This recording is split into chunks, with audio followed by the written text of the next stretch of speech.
नेता प्रतिपक्ष का सम्मान भी सुरक्षित नहीं रह सकता राज्य में, तो आम जन का कैसे रहेगा। बात ये थी कि भाई जिन्होंने गोली चलाई, जो पुलिस वाले वह मौके पर थे, एसएसपी, सभी का स्थानांतरण किया जाए।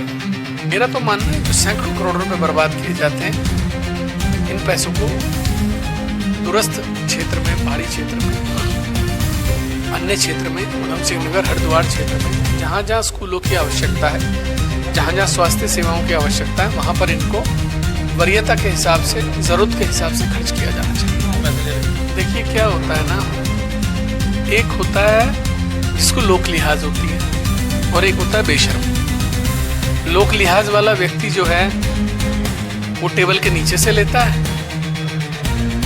जो नंगा होता है वो सार्वजनिक लेता है।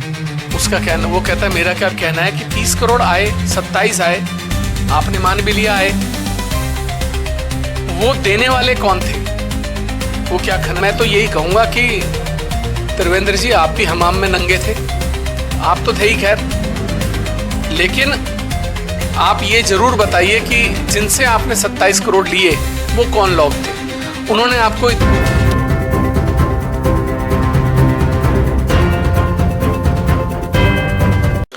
देखिए, मेरा ये कहना है कि अगर नेता प्रतिपक्ष का सम्मान भी सुरक्षित नहीं रह सकता राज्य में, तो आम जन का कैसे रहेगा। लड़ाई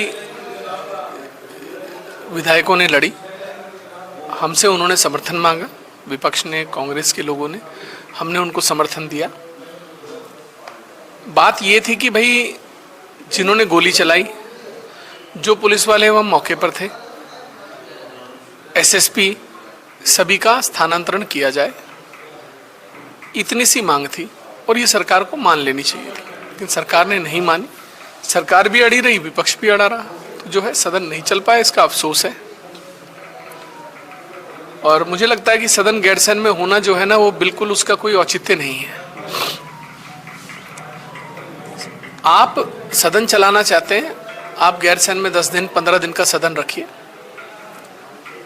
वहां पर आप जनता दरबार लगाइए, लोगों की समस्याओं का निस्तारण करिए और प्रयास करिए कि ज़्यादा से ज़्यादा समय विधायकगण गैरसैंण में बिता सकें। ये ढकोसलेबाजी, गैरसैंण को लेकर भावनात्मक बातें करना, ये कहीं से कहीं तक शोभा नहीं देता, जनता समझ गई है। मेरा तो मानना है जो सैकड़ों करोड़ रुपए बर्बाद किए जाते हैं, इन पैसों को दूरस्थ क्षेत्र में, पहाड़ी क्षेत्र में, अन्य क्षेत्र में, उधम सिंह नगर, हरिद्वार क्षेत्र में, जहाँ जहाँ स्कूलों की आवश्यकता है, जहाँ जहाँ स्वास्थ्य सेवाओं की आवश्यकता है, वहाँ पर इनको वरीयता के हिसाब से, ज़रूरत के हिसाब से खर्च किया जाना चाहिए। कोई भी रहे वो यही करती है, कोई ऐसी बात नहीं कि नई सरकारें यही कर रही हैं। हम तो 25 सालों से सरकारों को, 30 सालों से देख रहे हैं, सबका कृत्य इसी तरीके से। ये क्या होता है ना, एक होता है जिसको लोक लिहाज होती है और एक होता है बेशर्म। लोक लिहाज वाला व्यक्ति जो है वो टेबल के नीचे से लेता है, जो नंगा होता है वो सार्वजनिक लेता है। उसका कहना, वो कहता है मेरा क्या बिगाड़ लोगे, मेरा क्या उखाड़ लोगे। सिंपल सी बात है। मेरा ये कहना है कि 30 करोड़ आए, 27 आए, आपने मान भी लिया आए, वो देने वाले कौन थे। वो क्या खनन के लोग थे, क्या वो खनन माफिया थे, क्या वो पीडब्ल्यूडी का रैकेट था, क्या वो ठेकेदारों का रैकेट था, क्या वो सिंचाई विभाग में काम करने वाले ठेकेदारों का रैकेट था। आपको नैतिकता के आधार पर इस बात का खुलासा आवश्यक करना चाहिए, वरना मैं तो यही कहूँगा कि त्रिवेंद्र जी आप भी हमाम में नंगे थे, आप तो थे ही खैर, लेकिन आप ये जरूर बताइए कि जिनसे आपने 27 करोड़ लिए वो कौन लोग थे। उन्होंने आपको इतनी बड़ी राशि किस एवज में दी। ऐसा तो है नहीं कि उन्होंने ये कहा होगा कि अरे त्रिवेंद्र जी आप मुख्यमंत्री हैं, सादर प्रणाम, आपके चरणों में नमन, हम ये आपको राशि दे रहे हैं, है ना। इतने खूबसूरत तो आप हो नहीं। तो भाई इस बात का पता लगना चाहिए कि ये पैसे देने वाले कौन लोग थे, उन लोगों ने आखिर कौन से काम आपसे नैतिक अनैतिक काम कराए जिसके एवज में ये पैसा दिया गया, ये जानना बहुत ज़रूरी है। और मैंने तो बताया कि जब 2017 में मुख्यमंत्री बने, इन्होंने बनते एक पत्र जारी करा कि खनन का काम आज से पूरे प्रदेश में रोक दिया जाए। 3 विभागों को इन्होंने एक कमेटी बनाई जिसमें मृदा संरक्षण विभाग भी था। 7 मई 2017 को पत्र लिखा गया कि साहब हमने आपको समिति का सदस्य बनाया है और खनन के संबंध में एक विस्तृत रिपोर्ट दी जाए। 9 मई एग्जैक्ट 2 दिन बाद 9 मई 2017 को पत्र आता है कि साहब हम ये काम नहीं कर सकते, हमारी एक्सपर्टीज नहीं है, हमें माफ किया जाए। मई 2017, जून, जुलाई, अगस्त, सितंबर, अक्टूबर, नवंबर, दिसंबर, जनवरी, 8 महीने इस पत्र के ऊपर सरकार बैठी रही और अचानक से एक आदेश जारी करती है कि मृदा संरक्षण विभाग ने 9 मई 2017 को ये बताया कि वो इसकी एक्सपर्टीज नहीं रखते, इसलिए पुनः खनन खोल दिया जाए। जो पत्र 2 दिन बाद आ गया था, खनन बंद रखा गया ऑफिशियली और अनऑफिशियली पूरे प्रदेश में खनन किया गया। हजारों करोड़ का राजस्व। तो आपसे बड़ा तो कोई डकैत ही नहीं है ना। देखिए बोल कौन रहा है, छाछ तो बोले ही बोले, छलनी भी बोले जिसमें 36 छेद। भाई समझना होगा।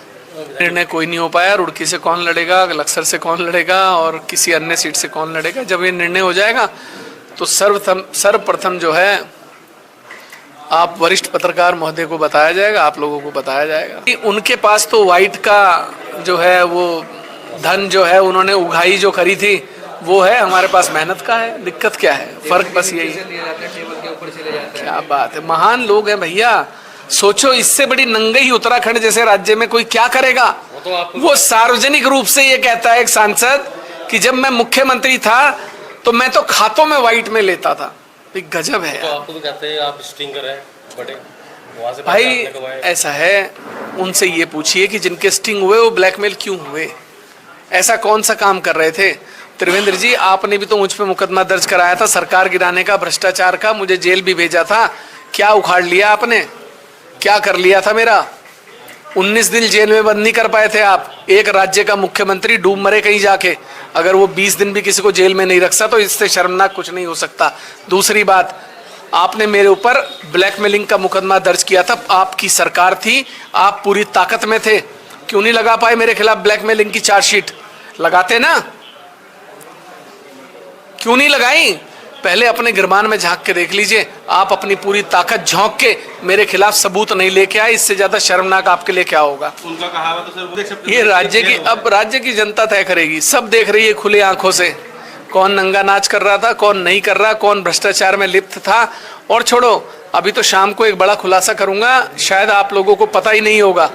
आपके माध्यम से बता दूं, इस राज्य में 12 शराब की फैक्ट्रियां लगाई गई थी और सबसे बड़ी बात, शर्मनाक डूब मरने वाली उन फैक्ट्रियों के नाम देवी देवताओं के नाम पर थे। शीतला माता, श्री राम एग्री वेंचर्स और एक और थी ज्वालपा धाम। और सबसे बड़ी बात, ये शराब की फैक्ट्रियां कहाँ लगाई। पहली फैक्ट्री हाईलैंड लगाई टिहरी के में, और दूसरी फैक्ट्री देवप्रयाग, देश का पहला संगम, देश का प्रथम संगम, वहां पर लगाई, उत्तराखंड के पहले संगम पर, जहां देवप्रयाग है वहां पर देवताओं की जिसे भूमि कहा जाता है, देवप्रयाग में हिलटॉप नाम की शराब की फैक्ट्री लगाई। उसकी वो देन है त्रिवेंद्र सिंह रावत जी की। ज्वालपा धाम में श्री राम एग्री वेंचर शराब की फैक्ट्री लगाई, वो देन है त्रिवेंद्र सिंह रावत जी की। 12 फैक्ट्रियां दी और ठगा